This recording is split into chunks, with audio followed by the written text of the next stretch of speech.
What if Oppenheimer, the inventor of the atomic bomb and the man who helped end the war, had never existed?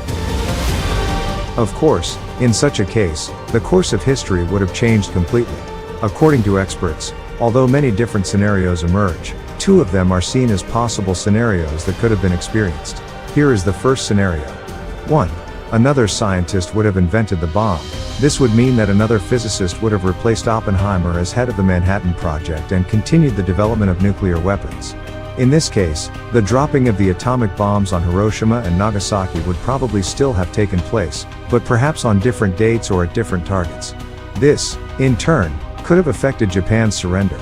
In addition, the consequences of dropping the bombs could have been different. For example, if the bombs had been stronger or weaker, or if they had exploded in different geographical or climatic conditions, the death toll and destruction might have varied. 2. The second scenario is a little more complex and involves a great deal of uncertainty. If Oppenheimer had not existed, and the atomic bomb had not been invented, this possibility means that another physicist replaces Oppenheimer as head of the Manhattan Project but fails to develop nuclear weapons. In this case, the atomic bombs would not have been dropped on Hiroshima and Nagasaki. Japan would not have surrendered immediately and the war would have continued.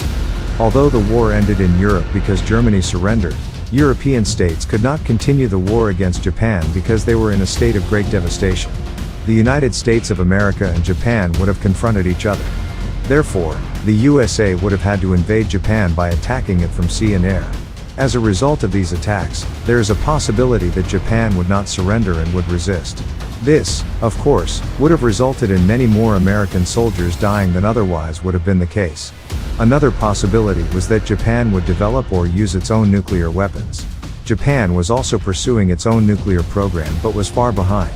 If Japan had acquired nuclear weapons, or thought it would acquire nuclear weapons, the decision to surrender would have been much more difficult. What do you think about this? How do you think world history would have changed without Oppenheimer?